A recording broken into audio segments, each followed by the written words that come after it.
آیت نمبر 9 جو صلح کے متعلق ہے، کیا صحابہ کرام کی نظر میں نہیں تھی؟ اگر تھی تو معاملہ جنگوں تک کیوں پہنچا؟ پھر کوئی فریق صلح کے لیے آگے بڑھا اور اس آیت کی عملی تشریح پوری کی گئی۔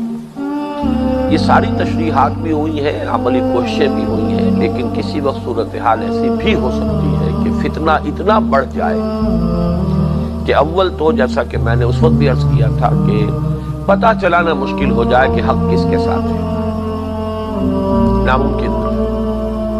ایسی صورت میں ایک آدمی اگر لا تعلق بھی ہو کر بیٹھ رہے تو وہ بھی اس کے لیے جائز ہوگا کہ مجھے پتہ ہی نہیں چل رہا ہے، میرے لیے ناممکن ہو گیا ہے جاننا کہ حق کدھر ہے، اپنی پوری کوشش کے باوجود۔ باقی یہ کہ جیسا کہ ابھی آیا کہ بہرحال انسان تھے اور ان میں اختلافات نے شدت اختیار کی ہے، اور اس میں بھی اصل میں جو ہسٹوریکل بیک گراؤنڈ ہے مولانا مودودی سے مجھے سب سے زیادہ جو شکایت ہوئی وہ اسی اعتبار سے ہوئی ہے جو انہوں نے کتاب لکھی ہے خلافت و ملوکیت، کہ جو اصل کردار تھا پیچھے اس کو بالکل انہوں نے یا تو نظر انداز کیا ہے یا ان کی نگاہوں سے اجل رہ گیا ہے۔ اصل میں سبائی فتنہ تھا یہ۔ حضرت عثمان نے کیا غلطی کی، حضرت علی نے کیا غلطی کی، فلاں نے کیا غلطی کی، حضرت معاویہ نے کیا کیا، حضرت ابو موسیٰ اشعری نے کیا کیا، یہ چیزیں تو ہیں وہ تو اب سب آپ نے گن دی۔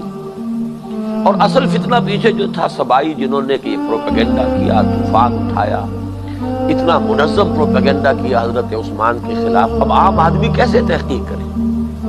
کوفے میں جا کر ان کے بارے میں سب لوگ جو ہے مل کر بیان کر رہے ہیں، اس نے تو یہ کر دیا، اس نے یہ کر دیا، اس نے یہ۔ آج ہمارے لیے مشکل ہو جاتا ہے شہر لاہور میں جو واقعہ ہوا ہے اس کی حقیقت کو جاننا کہ کیا واقعہ تھا۔ کتنی کمیونیکیشن چینلز ہمارے پاس ہیں، کتنے ذرائع ہیں۔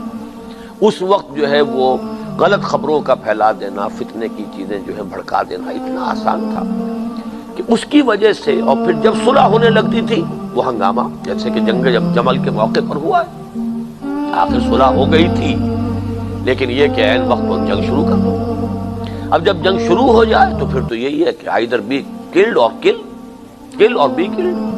اب وہ تو موقع نہیں ہے۔ جب حضرت علی حضرت عائشہ رضی اللہ تعالی عنہما کے مابین صلح ہو گئی، جب خبر ملی سبائیوں کو، انہوں نے فوراً جنگ شروع کر دی، حملہ کر دیا حضرت عائشہ کیا۔ اب انہیں اپنا ڈیفنس کرنا ہی تھا، جنگ شروع ہوئی۔ اب کون پتہ چلا ہے کہ کس کی زیادتی ہے، کس نے شروع کیا ہے، بسم اللہ کس نے کی تھی، تو پھر 10,000 آدمی ایک رات میں ختم کیا۔ اسی طرح مصالحت ہی تو ہوئی تھی جنگ صفین میں بھی، حکم کا ایک فیصلہ آیا لیکن اس کے بارے میں یہ ایک دو رائے ہو گئی۔